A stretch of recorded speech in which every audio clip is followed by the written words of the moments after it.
Selamlar. Samsung çamaşır makineleriyle ilgili çok fazla soru gelmiş. Buna istinaden cevap vermek istiyorum. Köpüklü yıkama teknolojisine sahip olan Samsung çamaşır makinelerinde deterjan çok iyi bir şekilde köpürdüğü için herhangi bir deterjan kalıntısı kalmaz.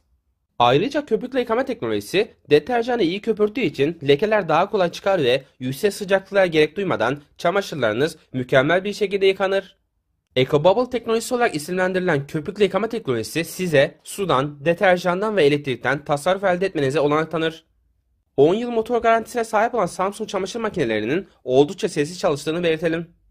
Samsung çamaşır makineleriyle ilgili olarak daha fazla ayrıntı için YouTube kanalımı ziyaret edebilirsiniz.